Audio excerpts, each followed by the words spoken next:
Welcome to SpanReads, not your typical rereads podcast, a 17th shard series where we reread the Cosmere and are giant nerds about it. Unlike the traditional reread style, we won't be going through each book chapter by chapter, but instead looking at different themes and the placement of the books within the wider Cosmere. Each SpanRead series will bring you 4 episodes. The first 3, reactions and retrospectives, character relationships, and magic system use in the story, will be spoilers for that book and prior books in the series. And then we'll cap things off with a full spoiler Cosmere episode.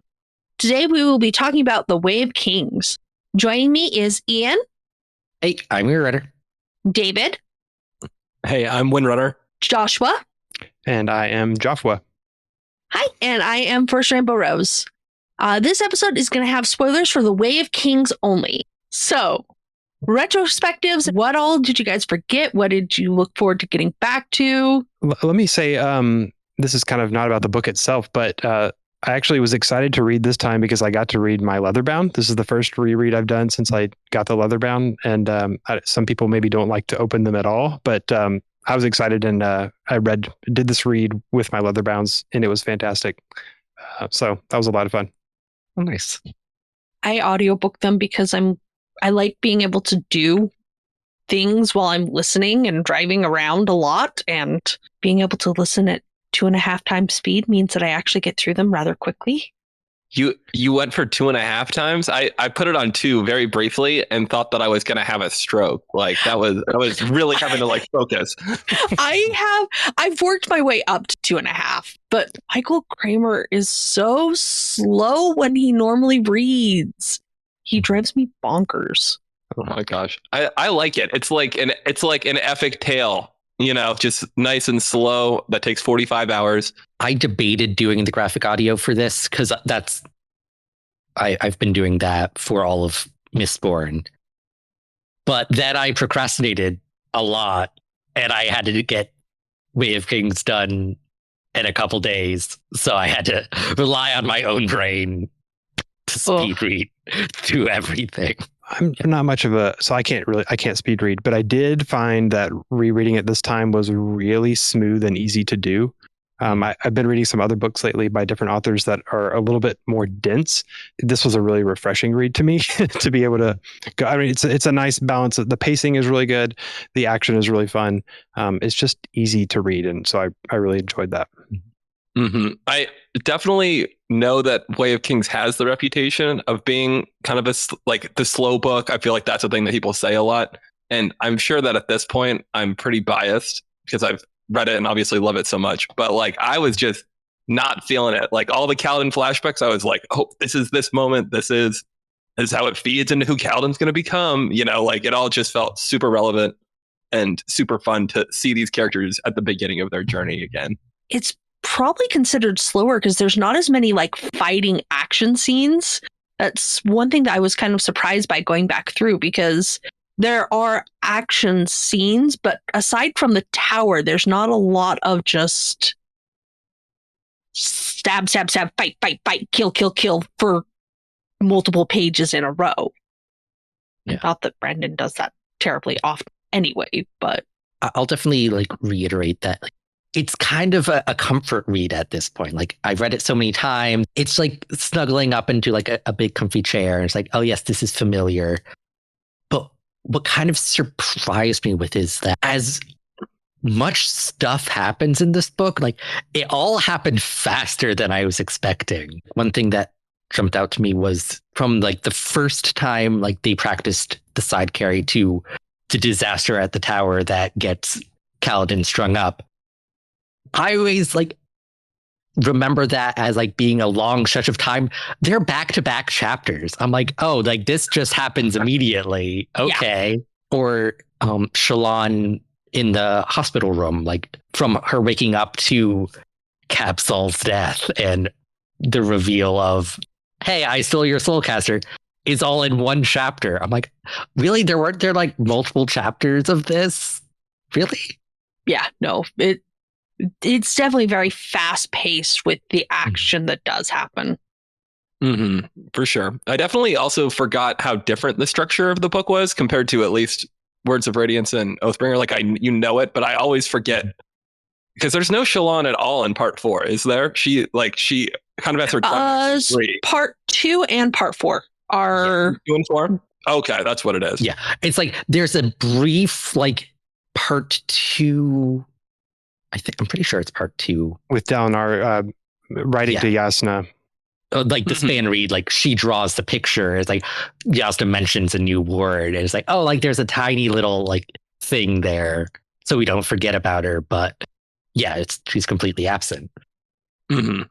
Yeah, definitely a little different. Although that was a fun moment to see the cameo and be like, oh, she's over there doing stuff.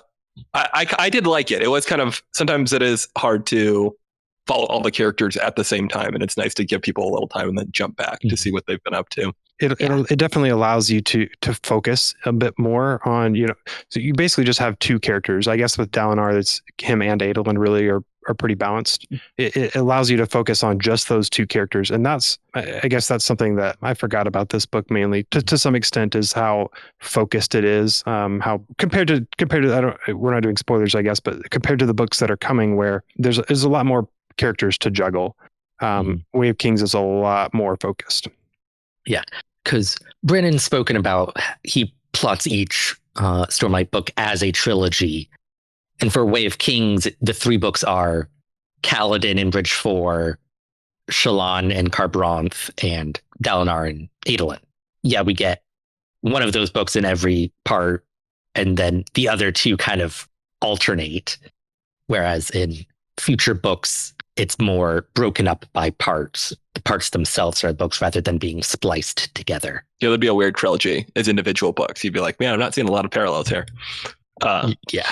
One thing that I picked up on that I'd forgotten about was how early into his life Kaladin hates light eyes.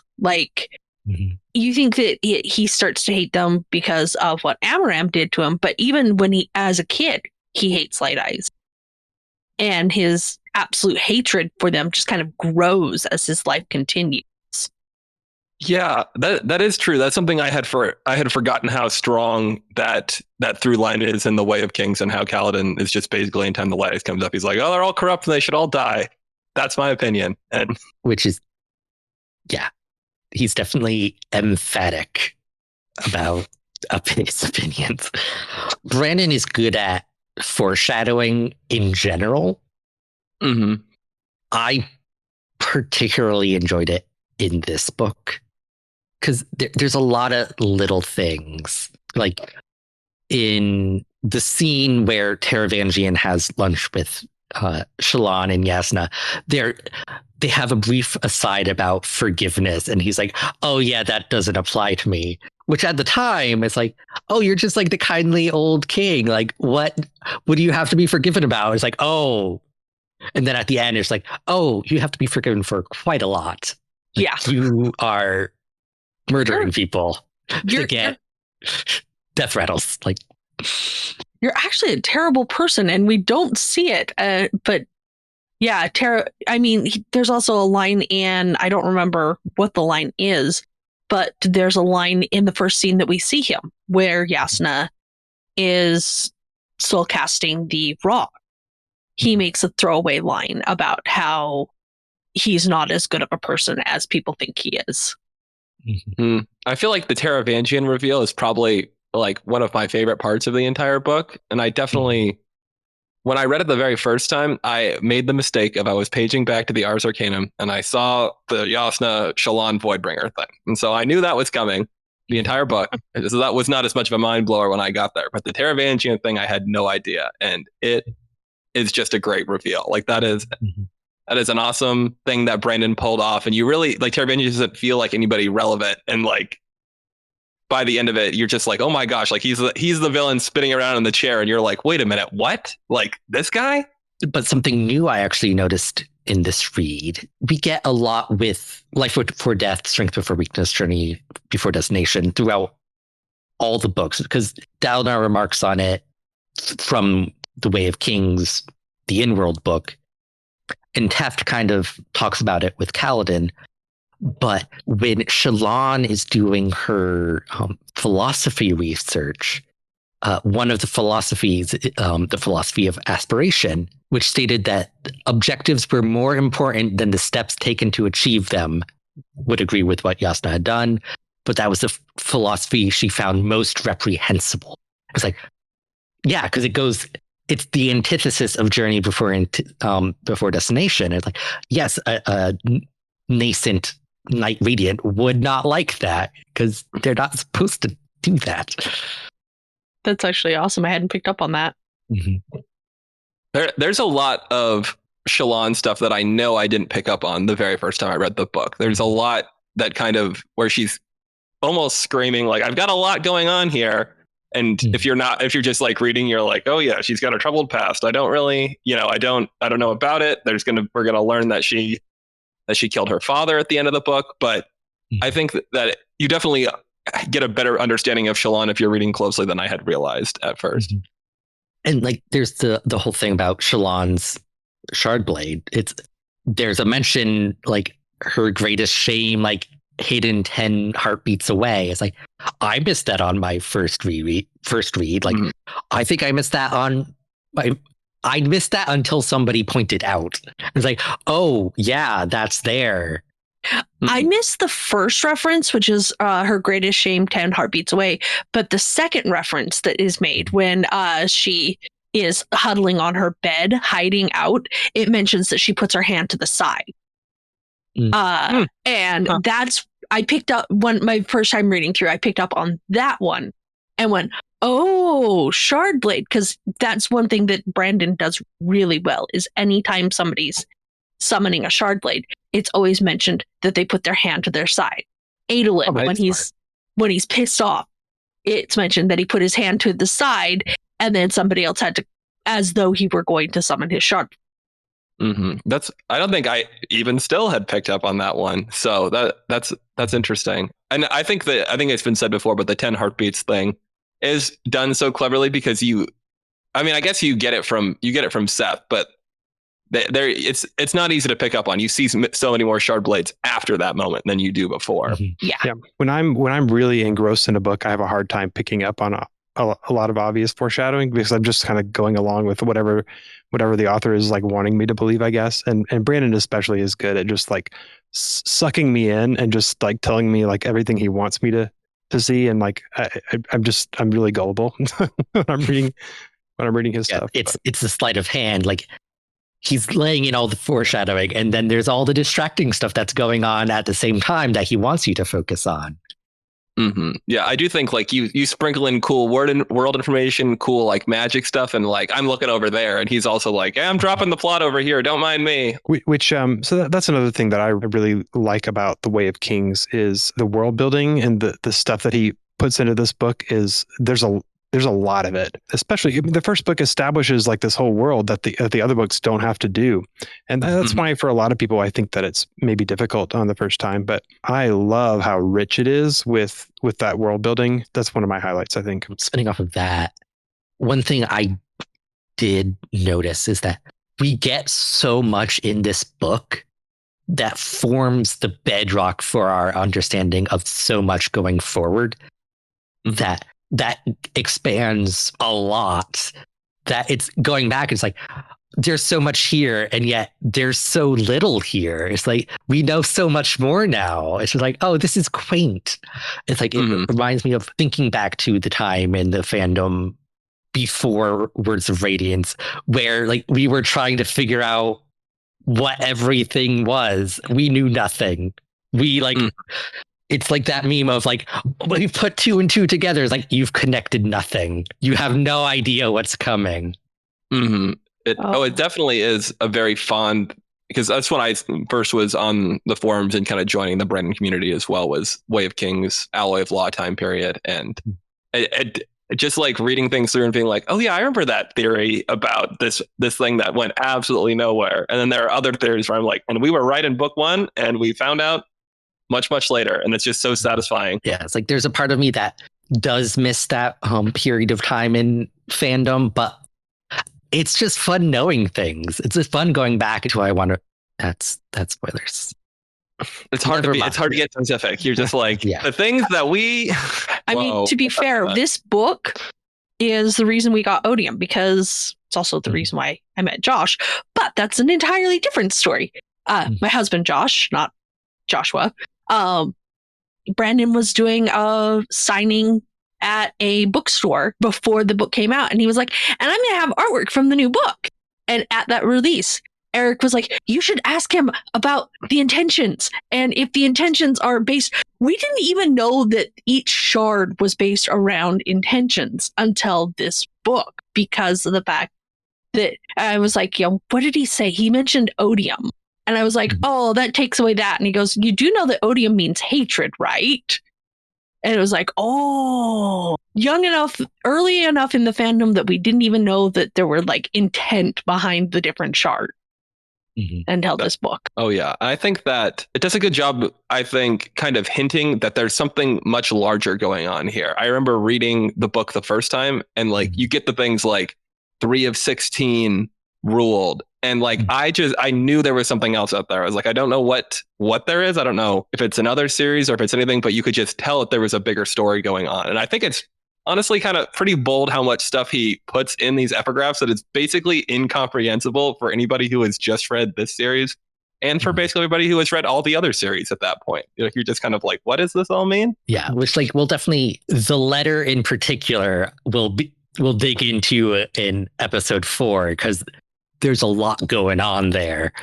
But Way of Kings is kind of like the Avengers, like the first Avengers movie for the MCU, where they had all the like origin stories, and then it's like, okay, now we're gonna like show what the MCU can do. Like we're gonna mash these things together. Whereas like we'd seen individual worlds, and now we're getting a much larger look at there is stuff going on behind the scene. The end of the first phase of the Cosmere, so to speak. It's actually a I really like good that comparison. Speaking of odium being a force in this world, the mentions of like hatred throughout, because like in the slave caravan, Tvlakov like has a line, hatred will keep you strong. I'm like, no, don't go to hatred. Honor will keep you strong. Oh, that was one thing that I picked up on that I loved so much during this read through that I want to talk about, was the fact that the vision doesn't lie. Dalinar gets so upset because he's like, treat with honor and honor will aid you.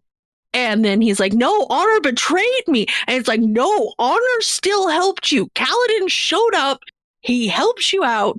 And I love so much the fact that there is still that, if you work with honor, honor will aid you, and it does work out if he was told. No, but it's true. Like it really is true that in a way that I think Brandon likes to do, where you don't have to decide whether you think there's something supernatural or spiritual going on, or if you think something else. Like it's left up to your interpretation. But the person that is closest to honor potentially, or at least really follows the ideal we've been told, Kaladin literally shows up and saves him.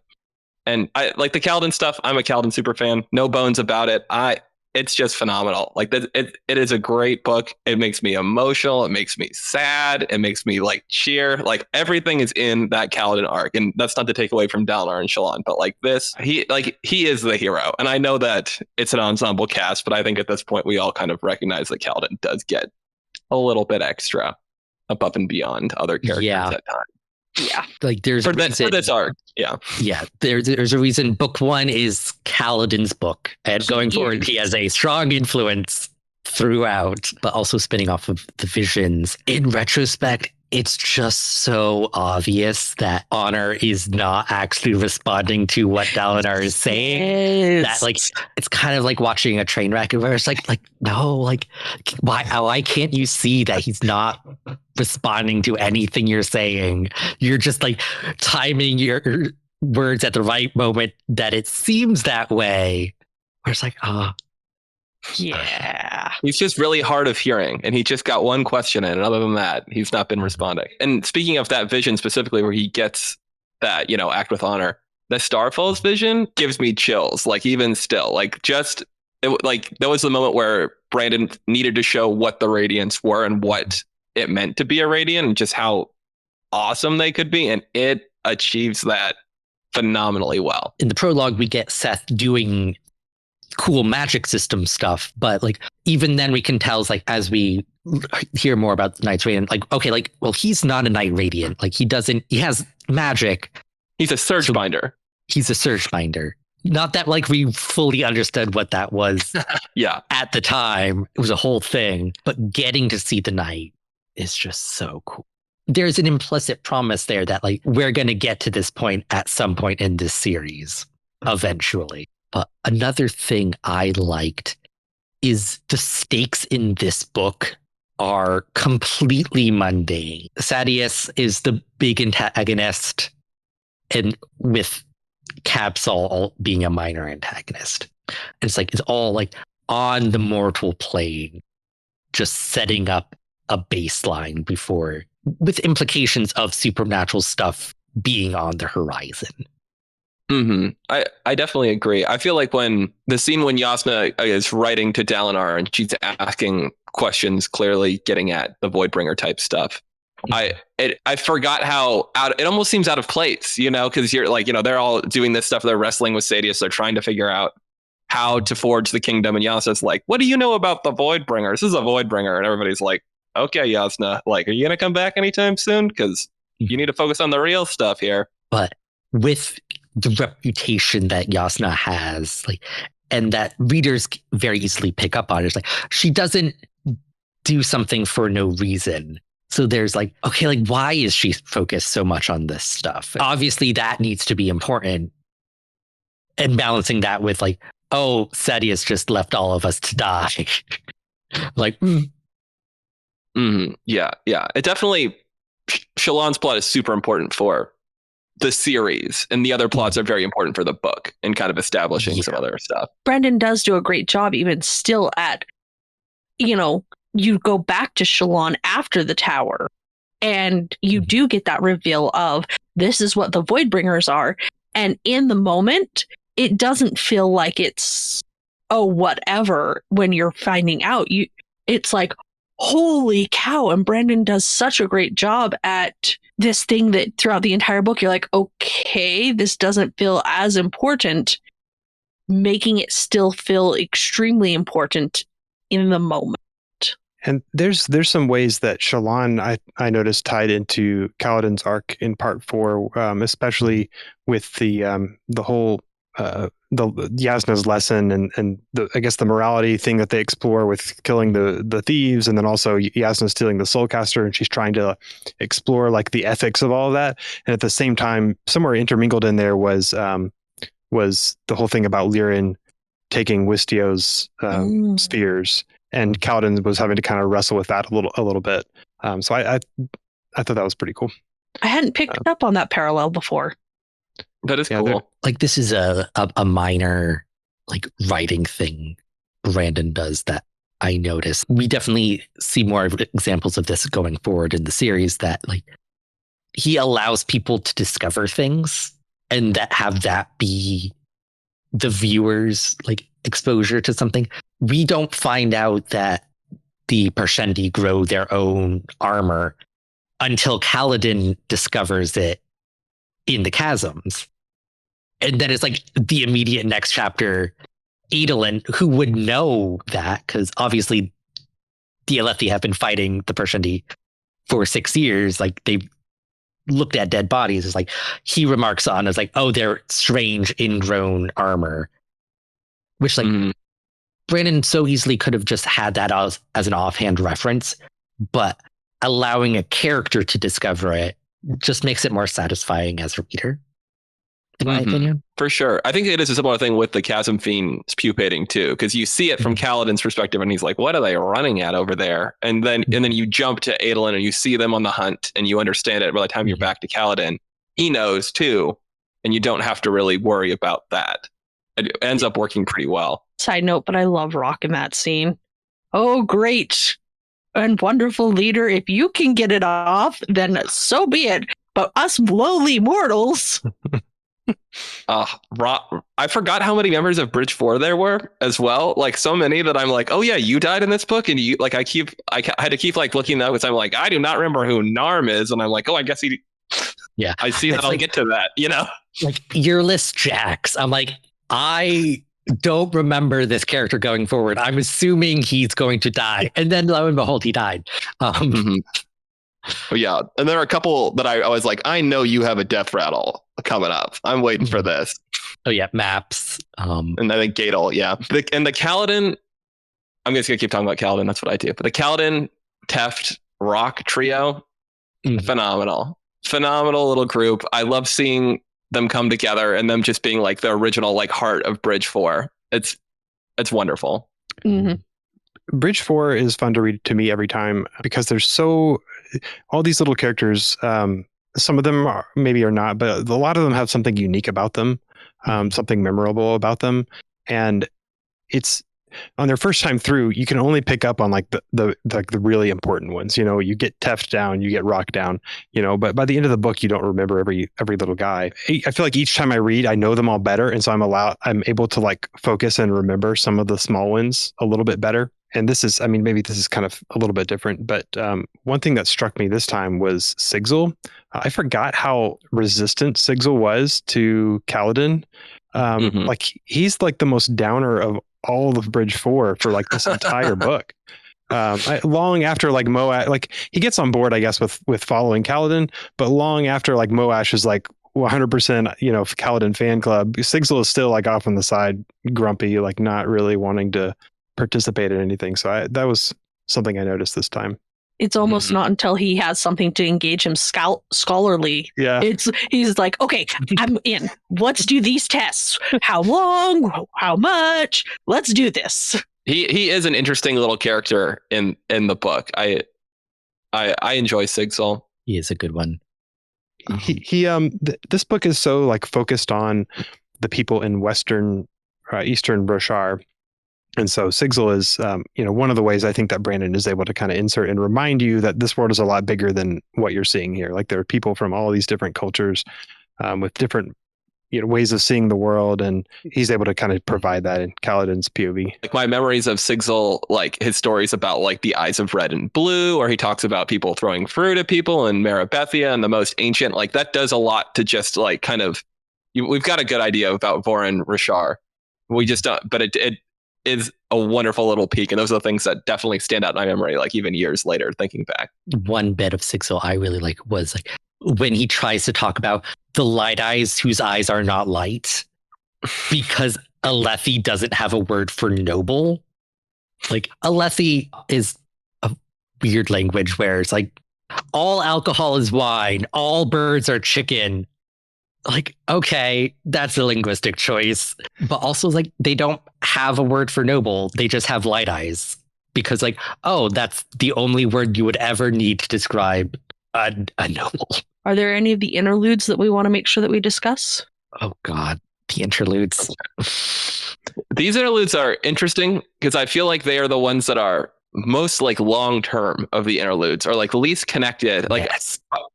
that we see. And I love that. I love how these interludes are just like all over the place. And you get like Shallan's brother that's like relevant to the story, but there's like, you know, Ardent's testing Sprin. There's this like weird blue guy up in like the other corner of Roshar, you know, that you never see anywhere else. There's just so many like really weird little cool things. And I really like.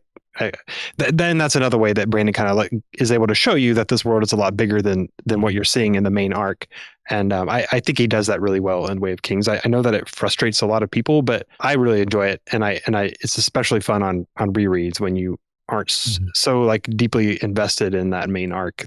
You're able to kind of step away for a minute and enjoy them. Brandon had the benefit of writing The Way of Kings and Stormlight as a whole after Wheel of Time and Game of Thrones were a thing. So you could kind of look at those epic fantasies and learn from their pitfalls.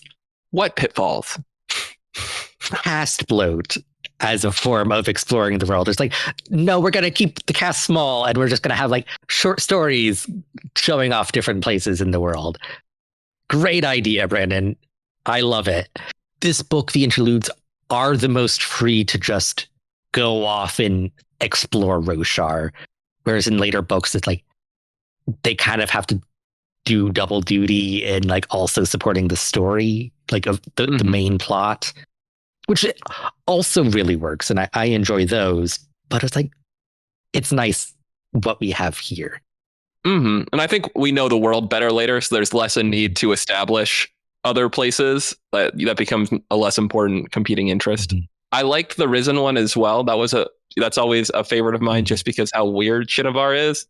And even I remember reading, like, being early in Way of Kings way back when I was reading it the first time, and kind of, I think it was like the early Shallan chapters, and I'm like, why are there like horses and giant crabs? Like, it was not computing for me. And then you see Shinovar and you're like, okay, there are other things that are different in this world. There's more than we understand here. The other cool thing about that interlude is that it feels weird to be in Shinovar after like parts 1 and 2 of being like life on Roshar, that like normal Earth environment feels weird, even though that should be the most natural thing.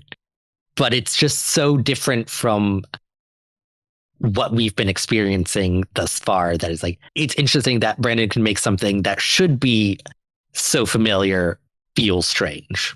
It reminds me of, there was one time I was doing a reread of the Cosmere, and I read Way of Kings and what was out at the time of Roshar, and then I went to Mistborn, and at one point in one scene, Kelsier is hiding in a tree, and I was like, that's not gonna work, friend. The tree's gonna like curl up and hide out. And then I had to actually stop and think about it and go, wait, no, different world. Trees actually behave normally now. It's okay. But it's just so cool that he is able to make the world so distinctive that it influences the way that, even in a different world, in a different, a day or two later, my brain still was thinking in Roshar terms of, oh, something poked the tree. Swoop. I'm hiding inside of myself. There's a reason Brandon is kind of known as the world building guy. He's very good at it. And this goes back to something that we were talking about earlier with how much of a foundation that this book lays. Like, there's so many cool things that Brandon is doing in this book that sets up the entire series. Whether it's the weirdness of the world, whether it's the interludes doing weird stuff, whether it's the epigraphs, these death rattles that are still kind of like dangling, foreshadowing. There's so many cool things that he started here that he's able to build on for the entire rest of the series. That's The death rattles are incredible. Like, that's a great idea. It's really fun. It's different than what he did in other books in terms of prophecy, so it lets it kind of work a little differently. I'm glad it was not the exact same, but trying to pick apart what death rattle goes where and what it's going to mean is something that we are still doing now, and it just was a very great idea, I think. I also love that some of that pays off in this book, because it's there's a death rattle that describes him swearing his second ideal as like, above the final void I hang, friends before, friends behind. It's nice to have that pay off in this book, because it showed us that, like, hey, here's what I'm doing with these death rattles. It's just not random things. These are hinting at things to come. So that we are now keeping an eye out for like, oh, like, is this that death rattle? Like, sort of, but then like 2 books down the line is like, okay, now this is definitely what it applies to. It's so obvious. Yeah, and I think that Kaladin death rattle is well done in that it's a little more specific than some of the other ones, and so it's a lot easier to do that 1-to-1, whereas a few others are a little more vague, a little more open to interpretation. But it's basically like, I'm Kaladin hanging in the air, getting ready to fight, So what would you guys say is your favorite moment? Wander Sail. I love the Hoid story. Hoid, I do really love Hoid as a character. This was the first Hoid story, and it's probably my favorite. Just such a cool and atmospheric scene. I think I have to, my favorite scene, as usual, I think is going to be Dalinar trading his Shardblade for the Bridgeman. Because I did not, it's not as much of an action scene as like the Battle of the Tower and Kaladin turning the bridge around or whatever. But that moment just floored me the first time I read it. And every time I do, it still is like I anticipate reading that scene every time. That is such a good one.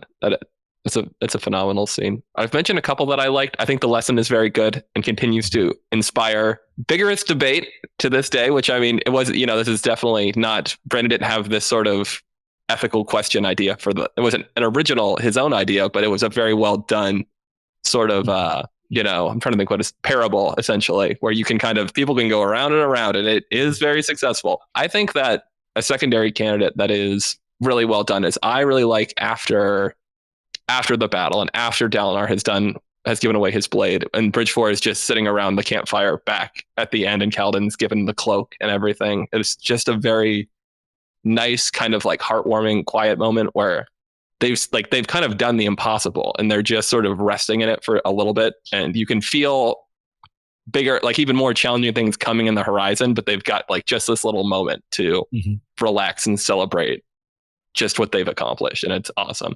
Yeah. And Kaladin shows his powers to everybody for the first time.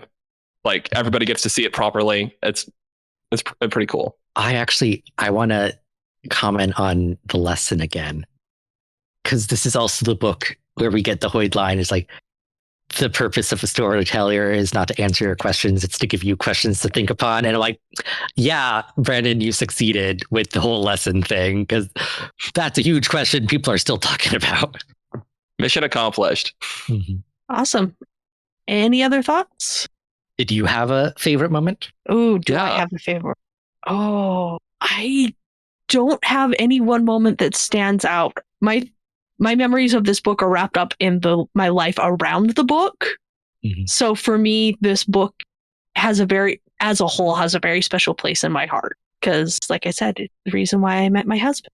So pretty good book, all things considered. All things considered, yeah. And it's like, as much as I enjoy this book, it's not my favorite Stormlight book. So it's like, I'm just like, yes, we've done Way of Kings. Now let's get to the next book. Let's get to the next book. Good stuff. And the next book. There's a lot in this book that has like this big nostalgia factor to me, being the first. And so each like new Stormlight book, it's they're all like a little bit different. And part of me always kind of wonders, like, do I miss Way of Kings was a little bit different, and do I miss that? Like, am I and I did. I enjoyed this book, but it is true that like rereading it, I'm able to kind of reprocess that this is a really good book, but I like what's coming even more. It's easy to keep going and going. It did feel more like Mistborn to me than it had before. You could feel Brandon being an earlier writer, and there was a little bit. I feel like I could see the progression and him kind of being at a midpoint from what I think are the really early Cosmere stuff, like the Mistborn, Elantris, Warbreaker, and kind of the more modern stuff where we're in Era 2 now. But you can see it definitely felt a little earlier to me. But, and also maybe a little bit more like the Wheel of Time. Now that I've read the Wheel of Time, I got, or at least parts of it, which makes sense if you're writing Towers of Midnight while in and around writing this book. Thank you for watching. You can find us on 17thshard.com for all the news, discussion, theories, and fun you could ever want. You can find us on Facebook, Twitter, SoundCloud. You can leave us a review on iTunes. You can subscribe on YouTube, and you can also support us on Patreon. See you next time. Bye. Bye. See ya.